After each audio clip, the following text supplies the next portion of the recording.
Olá, esse é o Design Arquitetura 2019, que é produzido pelo Por Dentro da Mídia, que está aqui na UTV, a TV da internet e também nas redes sociais. O nosso tema, então, deste ano, abrindo aí a temporada 2019, é falar sobre planos aí voltados também para a área de paisagismo, mas com visão mais educativa e patrimonial. Afinal, temos muitos projetos arquitetônicos e urbanísticos aí com diferenciais, pensando sempre aí para soluções nas grandes cidades. E hoje recebo aqui no estúdio para essa análise, essa conversa sobre sustentabilidade nas grandes cidades, o arquiteto e urbanista André Graziano. Seja bem-vindo, obrigada. Prazer estar aqui. Vamos conhecer um pouquinho mais sobre o André Graziano? O André, ele é arquiteto e urbanista, formado pela Faculdade de Arquitetura e Urbanismo, a FAUSP, com mestrado em Paisagem e Ambiente, também pela FAO. Doutorado com abordagem à paisagem educativa pela Faculdade de Educação da Unicamp, junto com o projeto Patrimônio Cultural Rural Paulista. Foi conselheiro titular do Conselho Estadual do Meio Ambiente, o COSEMA. É conselheiro titular do Conselho de Arquitetura e Urbanismo, o CAL, São Paulo. É aí diretor de sustentabilidade da Pedra Verde, Saneamento Ambiental e Obras. Tem atuação paisagística tanto em esfera pública, aí pela Prefeitura de Campinas, que foi de 2003 a 2004, e também pela Prefeitura de São Paulo, de 2005 a 2010. E está aí também na área privada com a Licuri Paisagismo. Bastante coisa, hein? É um programa realmente completo que vamos começar a partir de agora e entender aí realmente, né, como é pensar de forma aí educacional e visando também soluções para as grandes cidades. Bom, a questão educativa da paisagem, ela permeia o trabalho da gente desde sempre. Isso era um pouco imperceptível no início, mas o Parque do Povo aqui em São Paulo acendeu um pouco essa chama dentro da questão do trabalho de fazer isso. Foi a partir então de uma situação, uma necessidade, foram várias uma demanda ali? Práticas que de fato me levaram a fazer um doutorado nessa área e buscar isso dentro da Faculdade de Educação lá na Unicamp. Porque, de fato, aqui em São Paulo, esta área eu não tinha ninguém para me orientar. E aí a doutora Olga von Simpson topou o desafio de você entrar no processo seletivo e for aprovado no doutorado aqui na Unicamp, eu te oriento. Oba, olha o desafio. Isso foi em? Isso em 2013. Muito bem. Não, perdão, 2010. 10. E isso começou, essa inquietação, porque eu ia ao parque semanalmente, durante a obra, durante o projeto, e eu percebia que as pessoas se interessavam pelo parque, se sentiam bem naquele local, mas de fato não se aprofundavam em tudo que o projeto tinha, que estava, vamos dizer, no background dele. Essa relação, né, o do cuidar do ambiente, está inserido, é um pouco assim, a expressão cultural também daquelas pessoas que estão ali, os hábitos. Envolve hábito, envolve o interesse, envolve basicamente lazer e prazer. Mas, de fato, o que a gente percebia muito é que quando estávamos juntos com as pessoas e contávamos um pouco da história do projeto e da intenção daquelas coleções, a força que isso tinha para a relação de vínculo com as pessoas que visitavam o parque era muito maior. Então foi esse gancho que acabou me levando a tentar estudar com um pouco mais de profundidade quais eram essas características e o que um projeto, o que uma intervenção numa cidade, numa área rural, num parque ecológico teria ou poderia ter que levasse a fazer com que as pessoas não só se sentissem bem naquele local, mas que tivessem um pouco mais de informação para que pudesse gerar e trocar conhecimento, seja com outras pessoas, seja em casa. Era uma maneira de buscar algo a mais para um projeto ou para uma intervenção qualquer. E essa situação, né, de viver, sentir, saber ali a demanda, né, e perceber que faltava mesmo ali uma tese, um acompanhamento, informações. E isso é muito na prática, né? Logo mais aí, mais para frente no programa, eu vou mostrar mais projetos assinados aqui pelo André, mas tem um que está quase pronto, né? Acho que você sentiu muito também aí essa receptividade às necessidades, que é uma praça em plena aí, um símbolo da cidade, que é a Avenida Paulista. Eu tenho uma relação muito próxima com a Avenida Paulista, porque o Parque Prefeito Mário Covas foi o primeiro projeto que eu fiz naquela região. Eu digo eu, mas foi uma equipe toda da prefeitura que trabalhávamos todos juntos. E ele é de fato um projeto que é a antítese da Paulista. O que a Paulista tem de movimentada, o Parque Mário Covas tem por objetivo... As características ali nesses dois parques, o Tenente Siqueira Campos, exatamente, que é o Trianon, e o Mário Covas, que é um pouquinho mais para frente, que às vezes as pessoas passam ali, de 2010, né, foi a inauguração? Foi. As pessoas passam ali e não têm noção. Eu fiquei sabendo, só no ano passado, na cobertura de uma matéria, fazendo uma matéria, um detalhe impressionante. Então, daqui a pouco a gente vai falar da Praça então dos Arcos. Nós vamos chegar nela. Fale então sobre o Parque Mário Covas, essa característica e essa curiosidade que eu achei que, a partir disso eu comecei a falar para todos, né? Aquele terreno era onde se localizava o casarão da família Thielier em São Paulo, e que por uma coincidência enorme foi onde nasceu o Roberto Bulemarx. Então, quando nós nos deparamos com a necessidade de fazer um projeto por ali, né, por conta de uma ação municipal, e nas pesquisas de informação sobre o local, enfim, sobre o tombamento da vegetação que aquela propriedade tinha, descobrimos isso. É o maior mestre do paisagismo do mundo no século passado. Acho que é número 1853, Avenida Paulista. Ali também foi o local em que os modernistas da Semana de 22 se encontravam para debater as questões daquele movimento. Era um local com uma carga histórica muito forte e com um patrimônio vegetal imenso. Então, a ideia na concepção desse projeto foi simplesmente criar espaços para que as pessoas pudessem parar.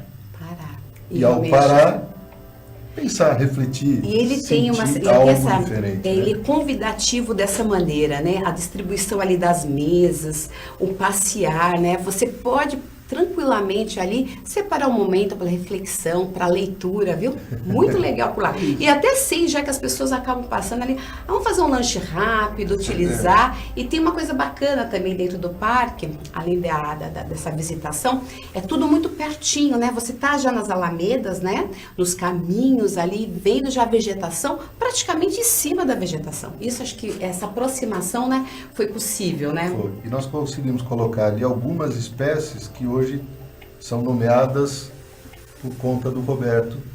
Então tem a Calathea burlemaxi, tem umas 2 ou 3 espécies que eram ou prediletas ou muito utilizadas em projetos que fazia, ou receberam o nome dele quando foram identificados botanicamente. Falei que tinha muita coisa. E dali nós seguimos para a Praça dos Arcos, que é um projeto mais recente. Eu fui aí, do ponto de vista da empresa, a Licuri. Todo mundo confunde o nome dela porque não tem um acento. Mas a licuri é uma palmeira brasileira nativa, que é o principal alimento da ararinha azul. Aquela que o filme Rio depois divulgou e está em extinção na natureza, ela está extinta. Licuri. É uma palmeira belíssima e que ninguém conhece. Mas não se preocupe, o nosso contador fala licuri até hoje.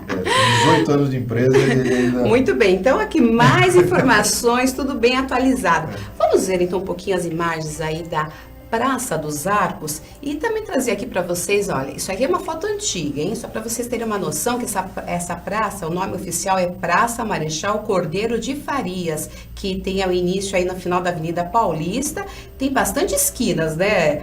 Ali como a esquina das ruas Minas Gerais, Itápolis e as avenidas Angélica e Paulista, também é conhecida, né? Aí, oficialmente, depois, né, ficou popularmente conhecida como Praça dos Arcos. Os arcos, eles vêm aí devido a uma história que refere-se ao uso também de detalhes arquitetônicos, e esse nome chama arco-íris metálico. Lembrando que foi em homenagem aí ao centenário da Avenida Paulista, em dezembro de 1991, aí foi encomendado esses arcos, né? E foi feito aí, a autoria é da artista plástica Lília Amaral e do arquiteto Jorge Bassani, aí composta desses arcos coloridos. Aí vocês já estão vendo, né? E a partir de agora a gente já vai saber detalhes exatamente do que essa praça vai ganhar. A praça, quer dizer, o projeto da praça foi encomendado com a gente pelos responsáveis por aquele prédio que aparece na primeira imagem atrás, que é o edifício Panorama, são os irmãos Greco, e porque ela vinha sofrendo com uma série de usos inadequados, vamos dizer assim, que talvez seja mais fácil de tentar explicar. Embaixo dos viadutos ali daquela região da Paulista, muitas pessoas estavam fazendo ali como moradia e era reconhecidamente um local de tráfico de drogas.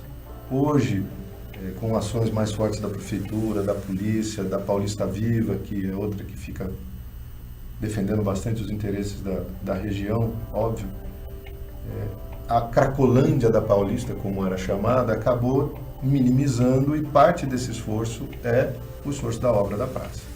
Então, a ideia foi poder dar um destaque maior aos arcos, que é uma referência para a região. A praça já contém um bicicletário e uma cozinha totalmente equipada, que precisa de uma Falou série até que de... é a praça dos veganos, né? Várias Tem de coisas, tudo, várias né? ações já aconteceram ali, né? na praça. Mas o de fato era, esse container, que é uma cozinha equipada, estava ali fechado, sem uso, é um próprio municipal, e a praça precisando né, de atividade.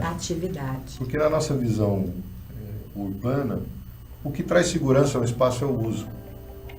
Não adianta colocar lá 1 milhão de policiais para fazer a segurança de um local, porque quando eles saírem, volta a ser como era. Na medida que você muda o uso ou permite que usos mais interessantes ocorram no espaço, a chance desse local se modificar e ficar degradado, né? É muito menor. Quer dizer, a capacidade que o próprio espaço, a cidade tem de se apropriar dos espaços bacanas, fazem com que eles não sejam mais deteriorados. Essa é uma visão, enfim, e tem uma que a gente usa para qualquer projeto que tem uma fazemos. característica muito interessante, o que foi esse pool, né? Para ativar esse projeto, né? Teve um empenho muito grande da sua parte, que a gente já teve a oportunidade de acompanhá-lo ano passado, retrasado, de buscar mesmo aí a necessidade de termos, né? De ter uma cooperação, mas aí também com uma participação da gestão pública, né? É uma praça, o patrimônio é público, né? Existia um grande interesse principalmente dos irmãos Greco, ali do edifício Panorama, mas também de toda uma vizinhança que é muito articulada, que tenta melhorar aquela praça já há bastante tempo. Melhorar nesse sentido, de que o uso fique um uso mais dinâmico e um uso mais citadino, né? Uma coisa assim, que tenha mais encontro com a cidade. Pouca gente sabe, mas a praça fica na Avenida Paulista. A Avenida Paulista não acaba na Consolação. Acha que acaba ali, né? Não, ela passa a Consolação, né? E ela tem mais esse trecho que faz a ferradura, que as pessoas conhecem, porque você ou vira depois para pegar a Doutora Arnaldo, né? ou a Rebouças por baixo. Então nós temos um projeto que é muito simples. Ele recupera ou reorganiza todos os canteiros, principalmente os canteiros que estão no talude, que tem ali, que é bastante acentuado. Tem uma vegetação arbórea difícil, porque são muitos eucaliptos enormes, que na nossa visão ainda são um risco para a cidade, porque alguns têm problemas ali de sustentação, tem um risco de queda de algumas dessas árvores, e que a gente está um pouco tentando trabalhar isso com os órgãos públicos, mas ela nasce de uma vontade de interesse privado em cuidar de um espaço público que fica onde você atua, e nós fomos escolhidos na Licuri para fazer esse projeto. Uma vez ele feito, nesse trâmite todo, quer dizer, o Henrique Bustamante, que é um colega meu da faculdade, e eu montamos uma empresa que chama UrbanCare, Criatividade Urbana, que é para cuidar da cidade desse tipo de ação. Então, pela Urbancare, nós conseguimos fazer com que parte desse projeto pudesse ser levado a termo, porque nós não conseguimos, e os parceiros, que são os adotantes, também não conseguiram, à época, o volume de recursos que era necessário para fazer a obra toda como estava projetado. Você tem ali toda uma atenção, né? Acho que um projeto, uma intervenção dessa, quanto tempo foi de trabalho? Entre o projeto e desenvolvimento e essa articulação, isso é mais de um ano de trabalho. Mais de um ano, com certeza. Então, essa é a nossa expectativa junto com os adotantes, porque daí o Museu do Vinho, que se instalou ali na região, passou também a ter interesse nisso. Isso. E essa agregação de vontades junto com a comunidade fez com que aí sim pudéssemos adotar e fazer a obra mínima da previsão do projeto. E é dentro dessa expectativa, né? A gente tem cada vez mais termos aí de forma para poder ajudar, né, e solucionar, né, situações dessa, porque é de interesse de todos, né? Sim. E lembrando, né, agora a praça ela tem características, né? Agora ela ficou bem ativa mesmo, acho que vai dar para vai atender o público ali da região, né? Aquilo que a gente falou lá no início, né? Exato. Que é o sociocultural também ali expressivo, né? A prefeitura acabou abrindo um edital de concorrência para a praça, então, diferente de uma adoção como era mais comum ser feito, como envolvia esse container e a possibilidade de usar essa cozinha como um espaço comercial, a prefeitura abriu um edital, nós nos preparamos para participar, eu acho que foram mais 3 ou 4 propostas, mas no fim a nossa foi escolhida a vencedora. E eu já passei por lá, hoje cedo, meu caminho foi por lá. O container está em reforma, e se as concessionárias de água e energia, porque precisa da ligação elétrica e da questão do esgoto e do abastecimento hídrico principalmente, permitirem ou tiverem o prazo organizado, a perspectiva é que a praça tenha, vamos dizer, a inauguração dela no aniversário da cidade, no próximo dia 25. São coisas boas em 2019, hein? E se realmente sair, que aí já vai estar na véspera, porque 25 já é na outra semana, o programa é sempre de sexta, vou trazer aqui para vocês uma imagem exclusiva, senão a gente deixa também para as próximas edições aqui do programa, hein? Essa é a perspectiva, quer dizer, depende disso para ter essa certeza, mas assim, do ponto de vista de obra, a obra civil está praticamente finalizada. O jardim foi plantado nessa primeira etapa, já foi feita uma boa limpeza, uma boa organizada no espaço. Então a gente está com a expectativa aí que tudo funcione para o dia 25. Se não funcionar, será logo em breve, isso com certeza. Interessante que andou. Importante, né, que apesar de todas essas dificuldades, né, buscando aí recursos e também parcerias, andou. Então agora a cidade vai realmente curtir esse trecho aí da Avenida Paulista. Vamos seguir aqui com mais informações, né, mais projetos urbanísticos, sempre com esse enfoque aí, né, essa demanda também, essa necessidade, porque nas grandes cidades tudo passa realmente por comportamento, por hábitos, pela educação, a educação ambiental. Olha, eu já estou aqui olhando as redes sociais, quero agradecer, né? Começando a temporada 2019, sempre dessa maneira, hein? Com essa conexão, interatividade. A gente manda com antecedência, né? Para ir para grupos de comunicações e também de transmissões via WhatsApp, nas nossas redes sociais, Por Dentro da Mídia e também da UTV. E os retornos aqui começam, né? Ah, que bom, deu tempo aqui de pegar um trecho.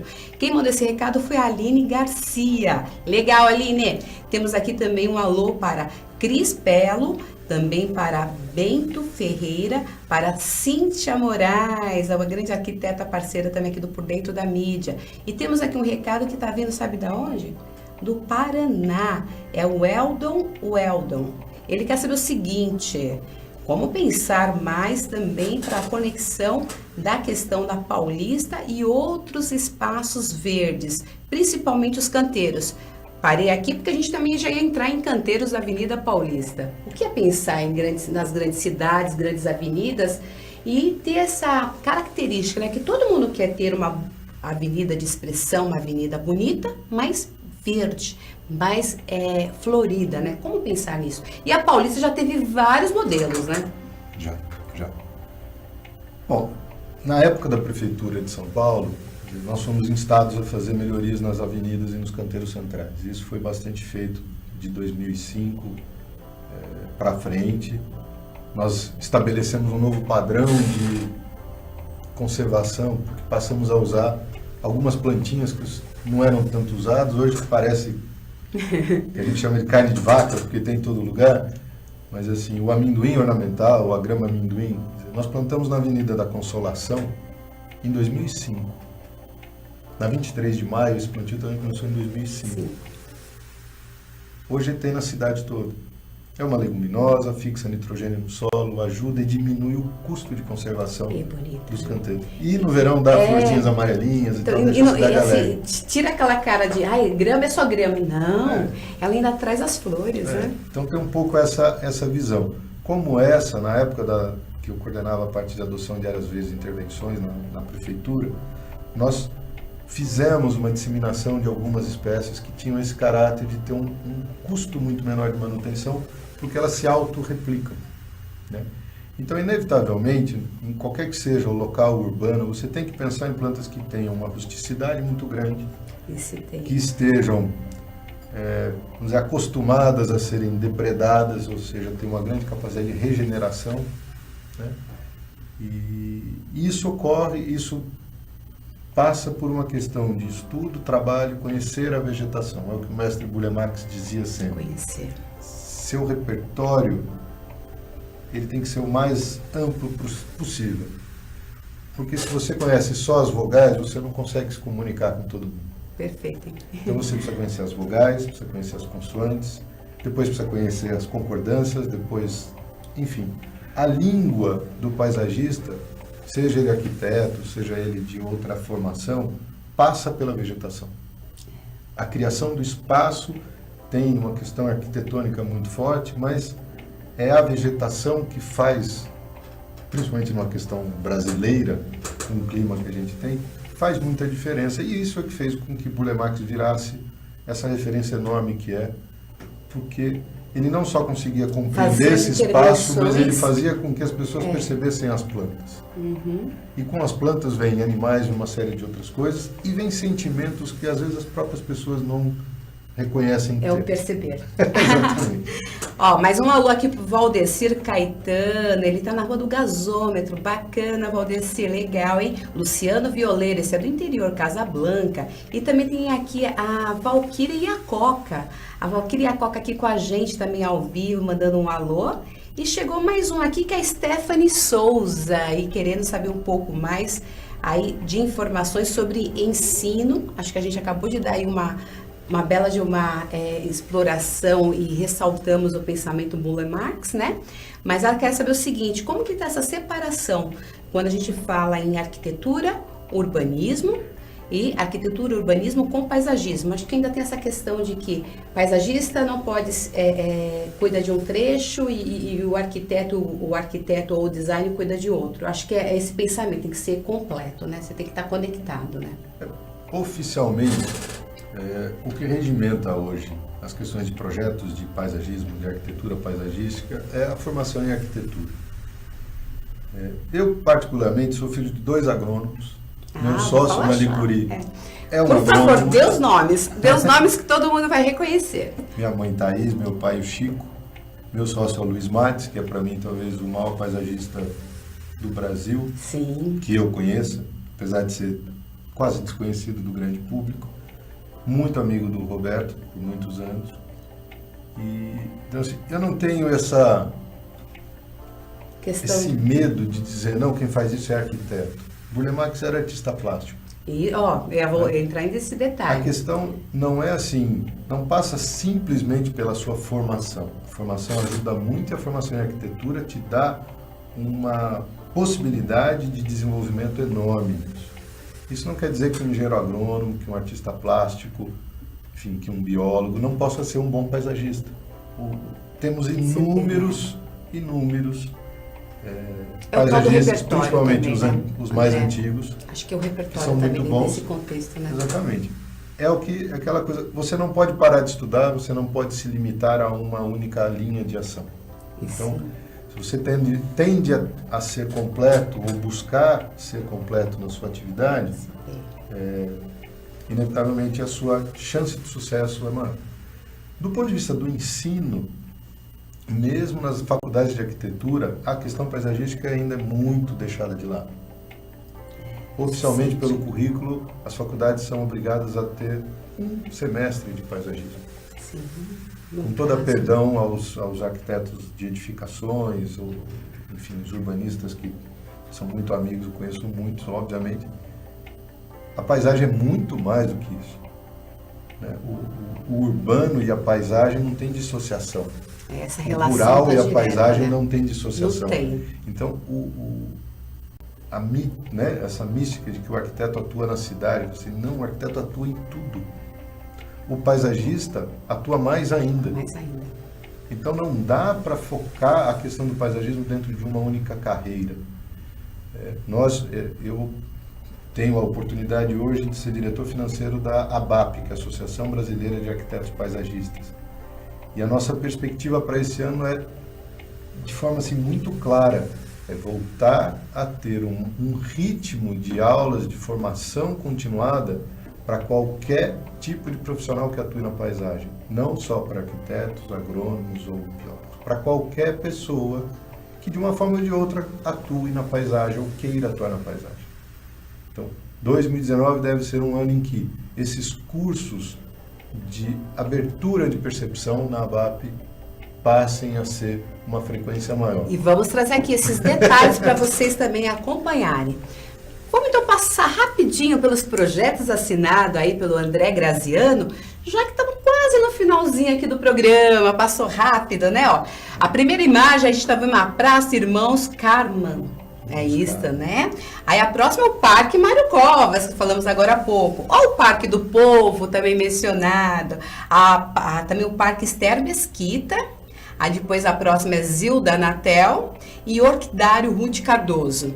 Acho que dentro desse conceito tudo, tá exatamente o que você falou pra gente, passou aqui a entrevista, tá me ressaltando, né? É o conhecer, né? É o conhecer. Quer dizer, nós montamos a Urbancare porque a Licuri Paisagismo chegou num ponto em que a gente não conseguia avançar mais do que a questão paisagística pura e simples, de projetos com vegetação. Sim. Então a Urbancare veio para pegar essa questão de o cuidar da cidade com a questão paisagística, arquitetônica, luminotécnica, usos, costumes, educação. A cidade é tão grande, tão complexa, que um projeto não pode estar restrito a uma única área.